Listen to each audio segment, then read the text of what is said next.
સત્તાના નશામાં અહંકારી ભાજપના નેતાઓ, ધારાસભ્યો અને સંસદ સભ્યો બેફામ વાણીવિલાસ કરી રહ્યા છે। ગઈકાલે જ આણંદ જિલ્લામાં રાજ્યના ઉપમુખ્યમંત્રીની હાજરીમાં આણંદના સાંસદે બેફામ વાણીવિલાસ કરી અને ધમકી આપતા હોય એવા સ્વરૂપમાં ભાષણો કર્યા કે એક પણ સીટ કોંગ્રેસની આવશે તો એ આખા તાલુકાને અમે ગ્રાન્ટ નહીં આપીએ, આખા તાલુકાના લોકોને ગ્રાન્ટ નહીં આપવાની જે ધમકી આપે છે, આ પહેલો બનાવ નથી। પહેલા પણ ભાજપના અનેક નેતાઓ, ધારાસભ્ય આ રીતે ધમકીઓ આપી ચૂક્યા છે કે ભાજપને મત નહીં આપો તો તમારા વિસ્તારમાં વિકાસ નહીં થાય, ગ્રાન્ટ નહીં મળે, તમને કોઈ યોજનાનો લાભ નહીં મળે।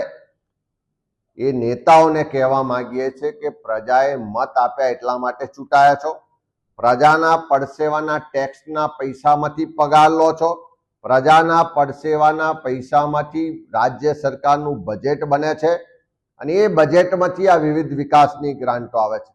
આજે હું ધારાસભ્ય હોઉં તો મને પગાર મળે છે એ ગુજરાતની પ્રજાના ટેક્સના પૈસાનો પગાર છે।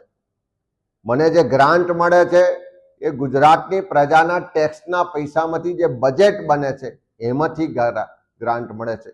જે વિકાસના કામો માટે રકમ ફળવાય છે એ પૈસા પણ પ્રજાના છે, કોઈના ઘેરથી કોઈના બાપના પૈસા નથી। આ પ્રજાના પૈસામાંથી વહીવટ કરવા એના ચોકીદાર તરીકેની જવાબદારી ચૂંટાયેલા પ્રતિનિધિઓની છે। ત્યારે ત્યાં આણંદના સાંસદ વાણીવિલાસ કરે કે આંકલાવ તાલુકામાં ભારતીય જનતા પાર્ટીની સીટ આવશે એટલે બાકીના લોકોને ગ્રાન્ટ નહીં આપીએ, વિકાસથી વંચિત રાખવા માંગો છો, ભેદભાવ કરવા માંગો છો, વિકાસના નામે ધમકીઓ આપીને મત લેવા માંગો છો। લોકો ભૂતકાળમાં પણ જવાબ આપી ચૂક્યા છે, આવનારા દિવસોમાં પણ જવાબ આપશે। હું રાજ્યના મુખ્યમંત્રી, દેશના વડાપ્રધાન નરેન્દ્રભાઈ મોદીને કહેવા માંગુ છું કે તમારા ધારાસભ્ય, તમારા સંસદ સભ્ય, તમારા નેતાઓ આ રીતે લોકોને ધમકી આપે છે, શું એમાં તમે સંમત છો? એને તમારું પીઠબળ છે?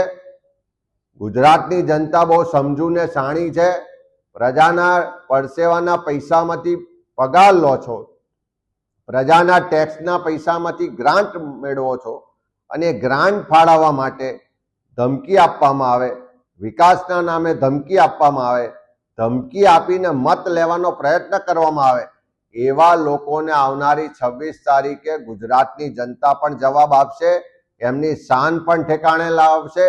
અને એવા નેતાઓને પણ કહેવા માંગુ છું કે અભિમાન જે તમારું છે એને ઉતારી દેજો, સત્તાના નશામાંથી બહાર આવજો। આ તમારા કોઈ ઘરના પૈસા નથી, આ પ્રજાના પૈસા છે, પ્રજાના વિકાસ માટે વાપરવાના હોય છે, એમાં કોઈ તમે દયાદાન કરતા નથી, તમે તો એક સિસ્ટમનો ભાગ છો। આ રીતે ધમકી આપવાથી પ્રજા ડરી જવાની નથી। અને ખાસ કરીને આંકલાવની વાત કરું તો એ તો આખો કાંઠાગાળો છે, ત્યાંના લોકો કદાચ આર્થિક રીતે એટલા સક્ષમ નહીં હોય પણ રાજકીય કોઠા સૂદ ધરાવનારા લોકો છે। તમારી આવી પોકળ ધમકીઓ, આવા પોકળ ભાષણોથી કોઈ ડરે એવા નથી। આવનારી 26 તારીખે આંકલાવ પણ જવાબ આપશે ને ગુજરાતની જનતા પણ જવાબ આપશે કે આ અહંકારી જે શાસકો, ભાજપના ધારાસભ્ય અને નેતાઓ જે વાણી વિલાસ કરીને ગુજરાતની જનતાને, મતદારોને ડરાવવા દબાવવાનો પ્રયત્ન કરે છે, એનો જવાબ પણ 26 તારીખે મળશે।